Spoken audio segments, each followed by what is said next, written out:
Aquesta peça d'aquí es diu Cel, és una instal·lació interactiva que utilitza xarxes socials, detecció de moviment i una interfície molt visual. Llavors, són suports que amb l'art tradicional no tindríem i que ens permet precisament l'art digital.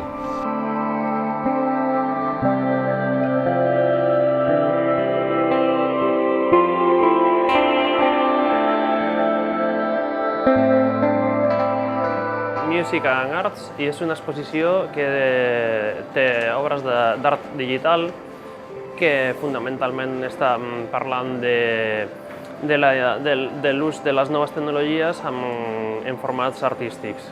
I principalment són obres que parlen del so, de la interacció de les persones i també de la música. Doncs aquesta peça es diu The Highest Human Tower i la idea és intentar reproduir un castell en format digital. Llavors tots els visitants que passen per l'exposició tenen l'opció de fer créixer aquesta peça d'art, per això és una peça d'art interactiva d'art digital, una instal·lació. Com ho farem? Doncs ens col·loquem just en aquest suport, peu i peu, mà i mà, i llavors tenim just darrere una càmera amb un Kinect que ens digitalitza, crea una petita animació i aquesta s'incorpora al que seria la torre. Portem ja més de 3.000 persones que formen part de la Highest Human Tower i és tot un èxit en aquesta exposició.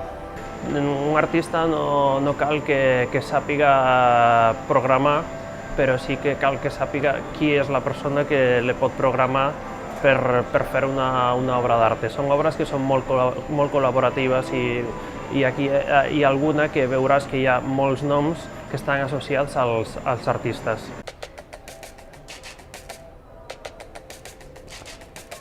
Doncs aquesta peça es diu Hit the Beat, ha estat creada per un artista italià que es diu Lorenzo Bravi i el que originalment va ser plantejada com una espècie d'instal·lació amb finalitats pedagògiques per ensenyar música als nens.